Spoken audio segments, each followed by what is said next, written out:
We'll talk about dependent personality disorder, which is one of the cluster C, anxious, fearful personality disorders. Let's first start talking about the criteria outlined by the Diagnostic Statistical Manual for Dependent Personality Disorder. Dependent personality disorder is a pervasive and excessive need to be taken care of that leads to submissive and clingy behavior and fear of separation, beginning by early adulthood and present in a variety of contexts as indicated by 5 or more of the following. Number 1, has difficulty making everyday decisions without an excessive amount of advice and reassurance from others. Number 2, needs others to assume responsibility for most major areas of his or her life. Number 3, has difficulty expressing disagreement with others because of fear of loss of support or approval. Number 4, has difficulty initiating projects or doing things on his or her own because of lack of self-confidence and judgment or abilities rather than a lack of motivation. Number 5, goes to excessive lengths to obtain nurturance and support from others to the point of volunteering to do things that are unpleasant.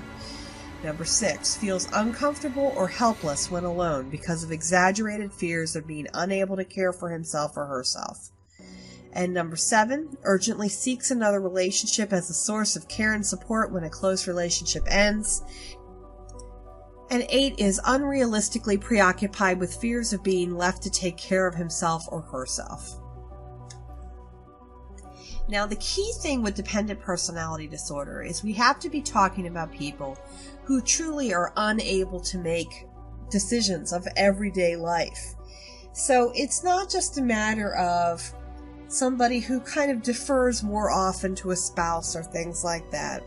This is somebody who truly doesn't feel comfortable making a decision about anything without someone else making it for them. The majority of people with dependent personality disorder are women, and it's probably a little more than 2% of the general population, which is a pretty high percentage.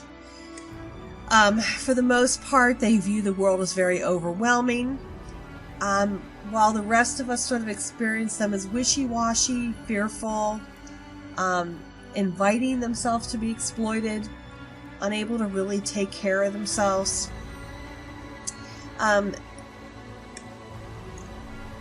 Individuals who often get like this will end up getting with people that will be exploitive, most likely. It's not unusual for us to find somebody with a dependent personality disorder who might get with someone who is maybe, let's say, an antisocial personality disorder who just takes advantage of them and really, can be exploitive. Anybody who is in a super healthy relationship would probably be quite frustrated by somebody being this excessively needy.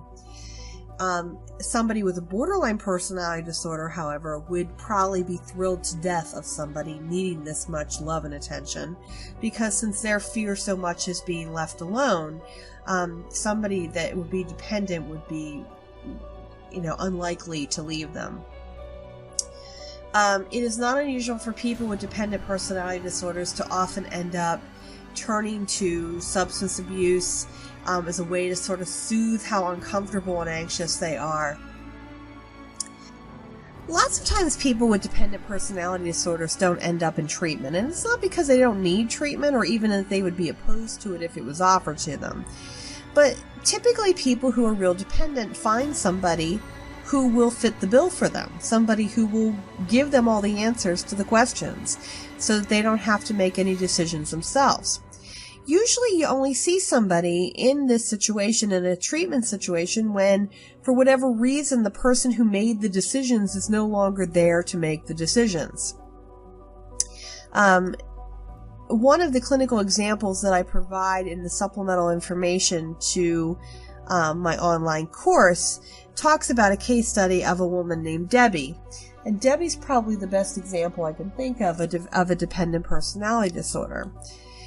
Debbie came to treatment after her husband of 22 years had died. And Debbie's sister is the one who really urged her to get into treatment, because Debbie was constantly calling her sister, asking questions about what she should do and what should she do with this and what should she do with that. Initially, Debbie's sister thought the reason she wasn't functioning well was because she was dealing with the death of her husband, and she tried to be really patient of these calls until it turned into things like, what should I eat today? What should I wear? What should I do? And finally, her sister got really frustrated and said, well, what would you normally do? And Debbie indicated, well, normally her husband would make these decisions. And so this woman came to treatment mostly because she was sort of lost and she didn't have anybody to sort of help her. Now, what she really wanted was for me to become sort of her fill-in person, and although she didn't necessarily need me to tell her what to eat every day, she wanted me to sort of tell her what to do with her life, which was difficult for me not to do because I can be kind of bold. But what she really needed was sort of find her own voice and be able to get to a point where she could trust her own judgment on things and not become so anxious that if she made a decision, it was not going to be the end of the world. So that ends the clinical explanation of dependent personality disorder.